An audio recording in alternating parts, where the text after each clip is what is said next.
Glad we could join you today for a conversation focusing on our English language learners and their families.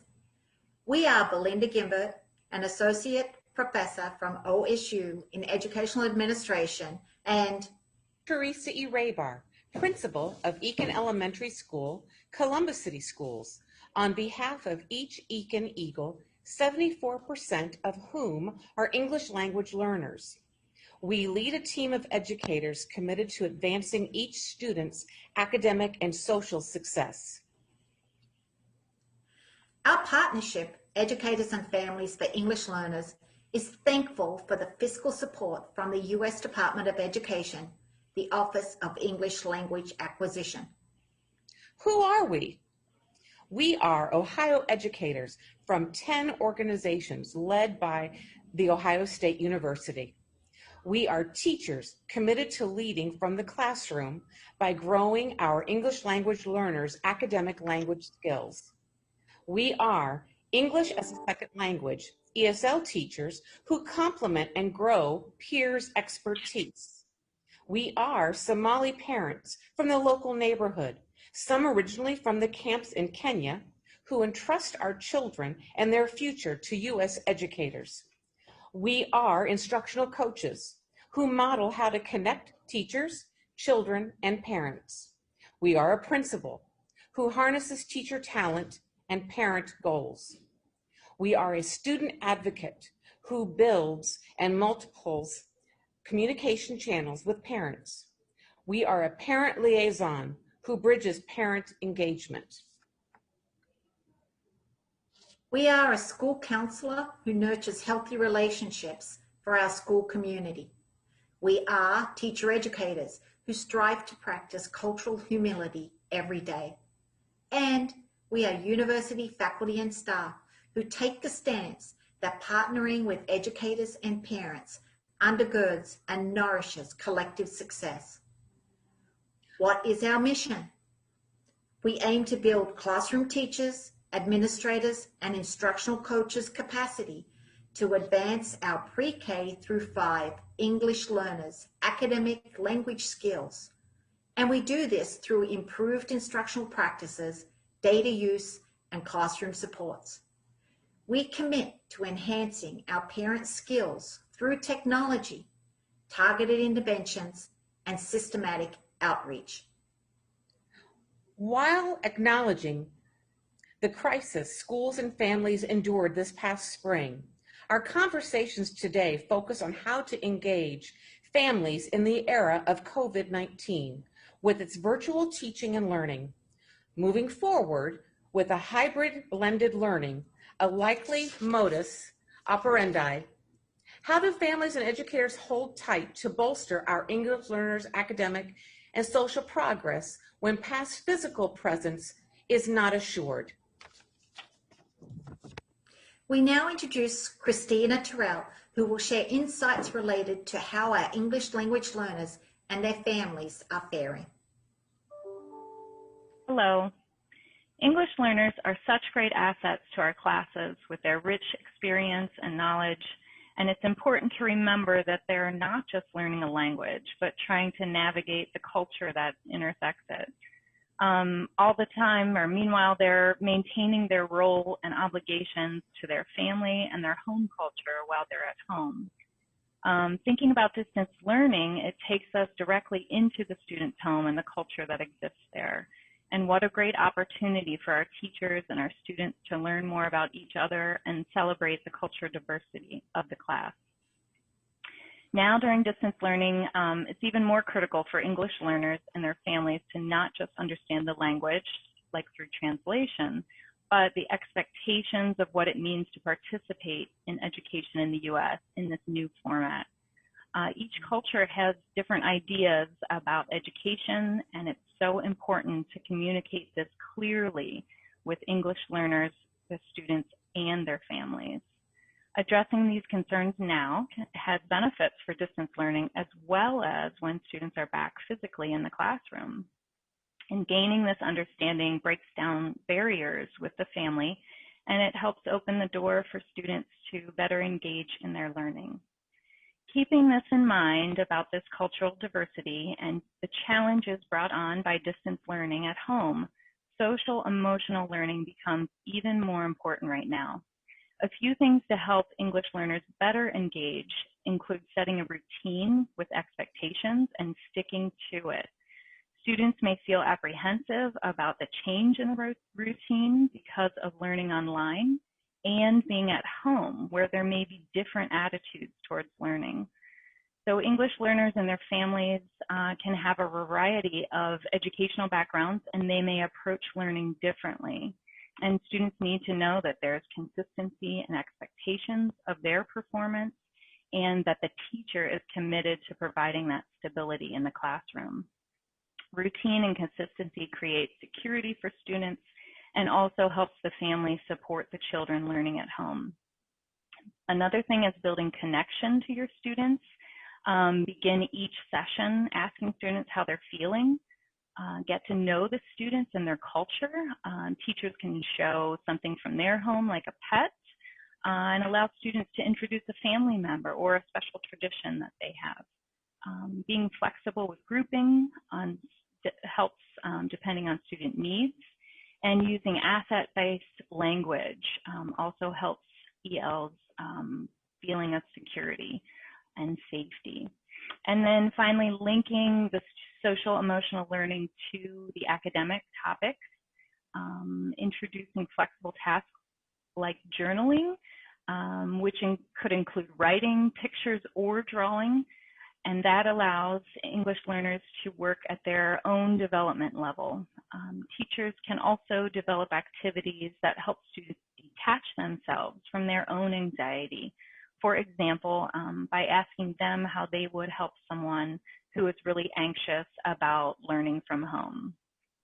So these are just a few things to keep in mind about social emotional learning. And next, I'd like to introduce Brenda Custodio. She's an ESL expert and instructional coach who is a former Columbus City Schools ESL teacher and administrator, and a current author and lecturer for OSU's TESOL program. Brenda? Thank you. I'm going to focus on instructional strategies and some lessons that we have learned from our 6 months of remote learning, challenges that we faced, and what the grant program has actually done to meet some of those challenges.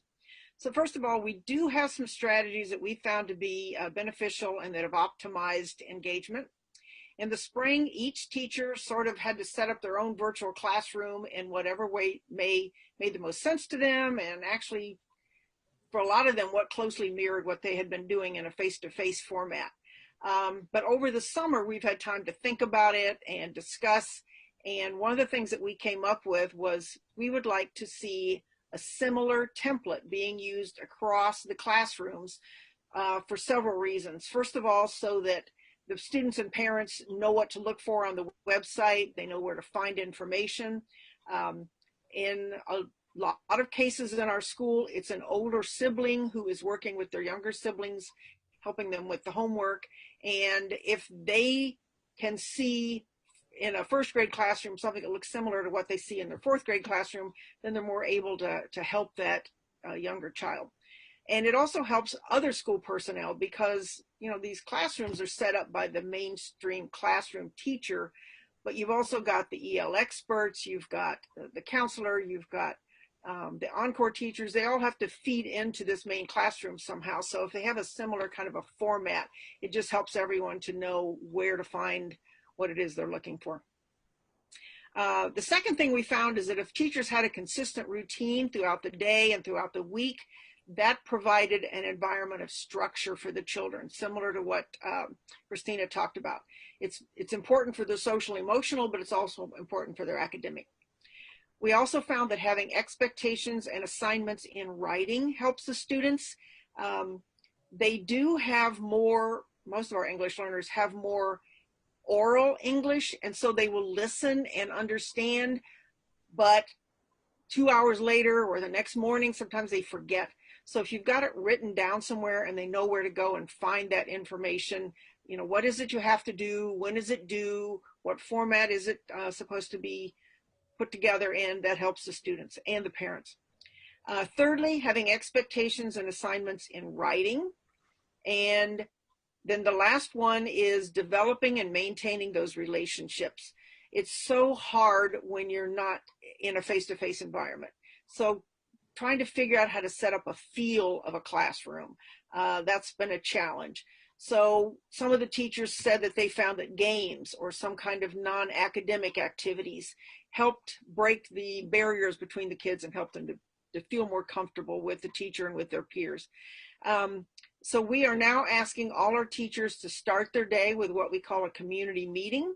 And that community meeting is a chance to build relationships and have activities just to get the kids thinking about school, but also thinking about each other and feeling like they're in a classroom. And now I'm going to introduce Kadar Bashir Ali, and she is going to talk about what we can do to work with our parents. Thank you, Brenda. And I am talking about parent engagement and what it is that we can do to get our parents engaged in the education of their children. Also, how parents need to understand that in U.S. schools, parents are expected to be involved in the education of their children.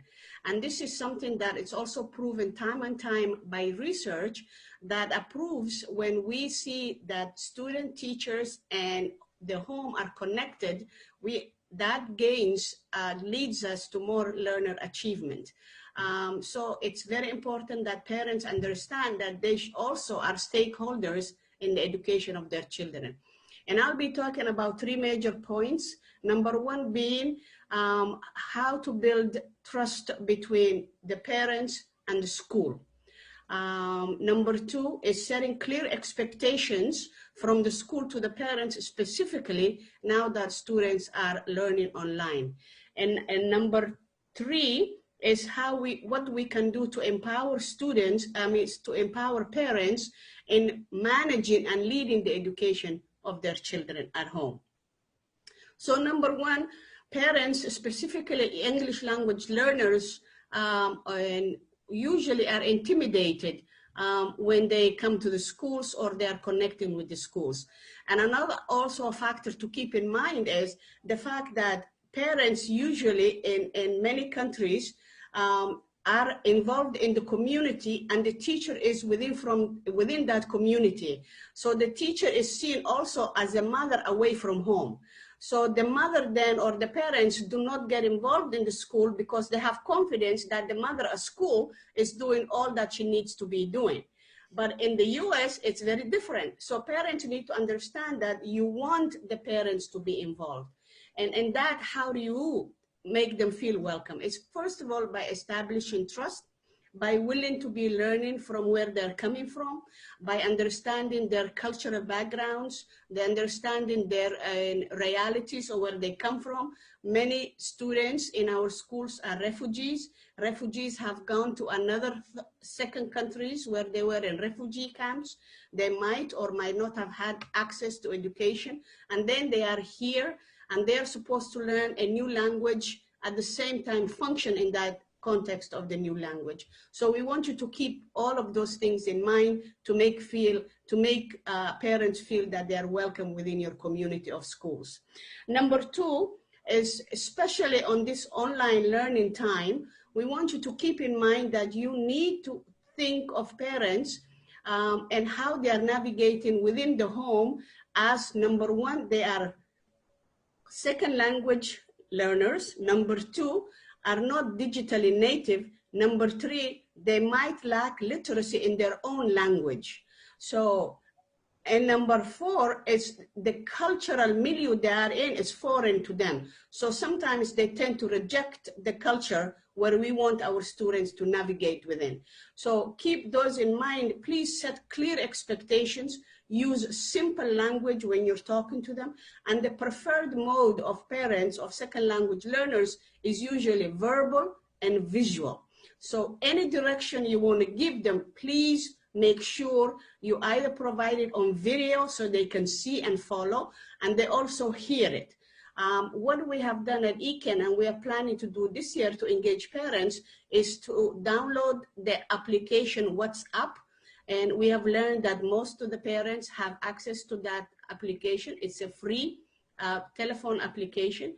And then you can communicate with the parents that way. You can upload videos, you can and do phone messages, you can do, but also limit your print literacy messages that you're sending home, because most parents might not know how to read or how to write. So please keep your expectations simple. Anything you want them to do, model it before you send it home. Do not expect that they can log on Facebook. Do not expect that they can log on Google Classroom. You have to show them how to log on Google Classroom. You have to show them how to log on in whatever site you want them to be. One of the videos that we have done here is how to get in the library so they can access Google Classroom. So please make use of those videos that we have made, and they will be printed for you. But at the same token, think of these parents and how they are navigating at home. Remember, most second language parents, especially the Somali community, the families are large. So parents are dealing with maybe 10, 11, 12 kids at home. So keep that in mind. Set your expectations, use simple language, model behavior, and usually communicate everything verbally or visually. And number 3 is to empower your parents. We all know that when you come to a second language setting, the first people who learn the language easily are the children. So the children then become the linguistic caregiver of their parents, and at the same time assuming control of their parents. And usually parents, because they're intimidated because of their lack of language skills, they let the children lead them. But sometimes that might not be beneficial to the kids. So you will have to keep that in mind and empower your parents to be your partners at home. And accept expectations of what you want them to be. Do you want them to check their homework every day? Do you want them to provide a quiet space within the house for the students to sit and do their work? You want them to monitor their learning. You want them to make sure that they are returning assignment. So whatever you do, please make sure you empower the parents.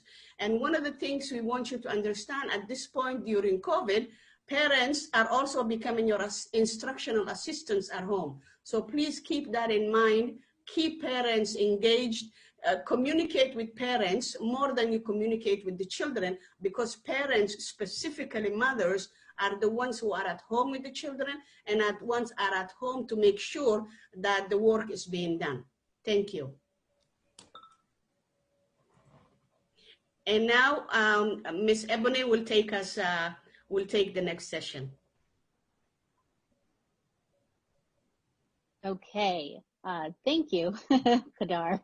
And as we bring this video to a close, I just want to thank everyone who spoke on the resources and the strategies that that can be implemented for EL students. And I also want to thank the task force members at The Ohio State University who helped with the planning of this video and brought all the resources and everyone together. I just wanted to express also that we will continue to work on the behalf of EL students and their families. And as for the resources that we mentioned and all of the information and links and citations, they will accompany this video. And in saying that, again, I just like to thank you and goodbye.